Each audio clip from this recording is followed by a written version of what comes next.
All right, my watch list for Tuesday. Remember, I'm a day trader, but I look at daily charts to find intraday trades for tomorrow. So I start my list with a few interesting charts, and then I watch them on an intraday basis, and I'm back to cash before the closing bell the next day. So let's start with URI.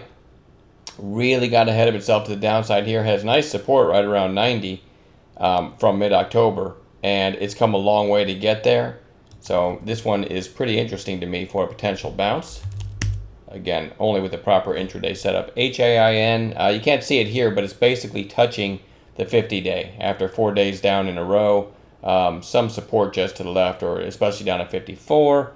Let me see if I can figure out exactly where the 50-day looks to be. Looking at another chart here. Around 55.35, at least on my chart.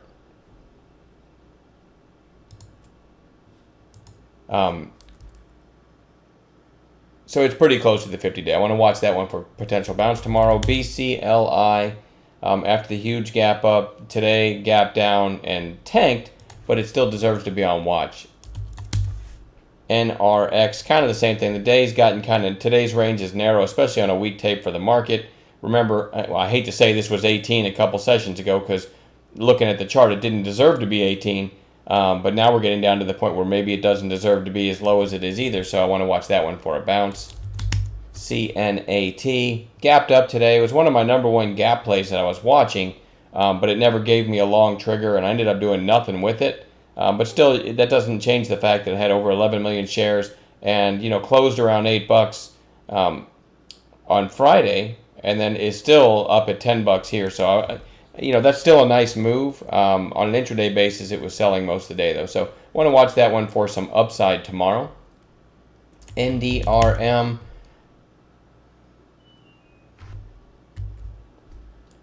Kind of found some support today and took off on an intraday basis. I called this, I think, at 1376 in the chat room, just to give a little example of what I do on an intraday basis. The thing took off out of the gates, pulled back, kind of flagged, and when it got back up pretty close to the high of the day, I called it at 1376. Stop was only, I think, 20 cents below, and over the course of the next 30 minutes or so, it went up to 15, went up over $1.20 or so from my call on 20 cents risk. That was my best trade of the day, by the way. I do want to have this back on watch. 15-minute base. It looks pretty good over 15. I don't know if it's going to do that or not.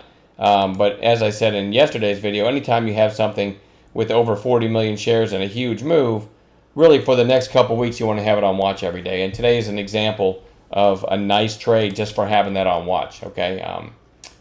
NDRM. CUBA.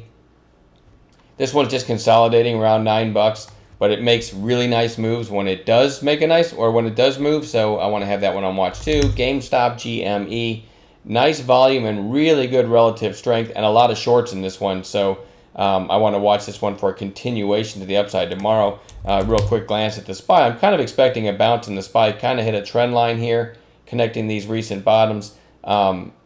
And I think it's getting oversold a little bit, and I'm kind of expecting when everyone and their mother starts thinking it's time to short the market, which generally the market's been so strong after a few red days that happens, I'm kind of thinking bounce instead. So I want to have most of these stocks I'm showing you on bounce watch, and I'm kind of expecting a market bounce tomorrow. But if not, again, I take all my trades based on intraday setup. So RCAP. Somebody came on CNBC today and said this could go up like 50% or something like that, and it got this volume move and then kind of flagged right under 13. The early high was 13.11.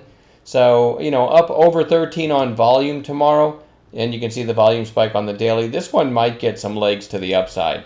So I want to watch RCAP. And then lastly, RUSS, which is the Russian Bear looks like a triple ETF. Which will trade opposite of this RSX, which does look like it's wanting to roll over and test recent lows. And one way to play that, and I've never traded this, so anytime you get a triple ETF, it's probably pretty whippy.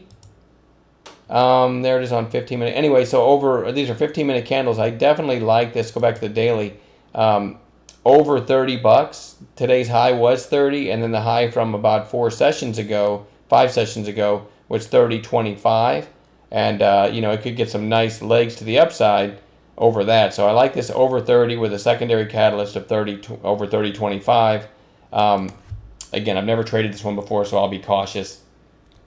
We will also add gappers, and we'll also watch for reversal plays. An example of a reversal play, I pointed out CTRX today when it looked like this, and gave a fives idea, typed it out in chat, that, hey, a 5-minute buy setup basically over this candle. And that would have been, I didn't take this, by the way, 49.40 with a 49.21 stop. And look at that. It went up well over $1. Went up probably $1.30 from there on a very tight stop on about, less than 20 cents risk. So that's another type of trade. These intraday reversal trades are some of my favorite trades because they give a clearly defined trigger and stop. And generally they have a ton of volume, so you don't get whipped out of them like you would a base break at midday or something like that, where the algos will eat you for lunch. So we look for stuff like that as far as extra trading ideas go too. And I will add some. Hopefully, we'll find some nice gappers in the morning to play for opening 10 or 15 minutes as well. All right. We will talk to you guys tomorrow night. Have a good night.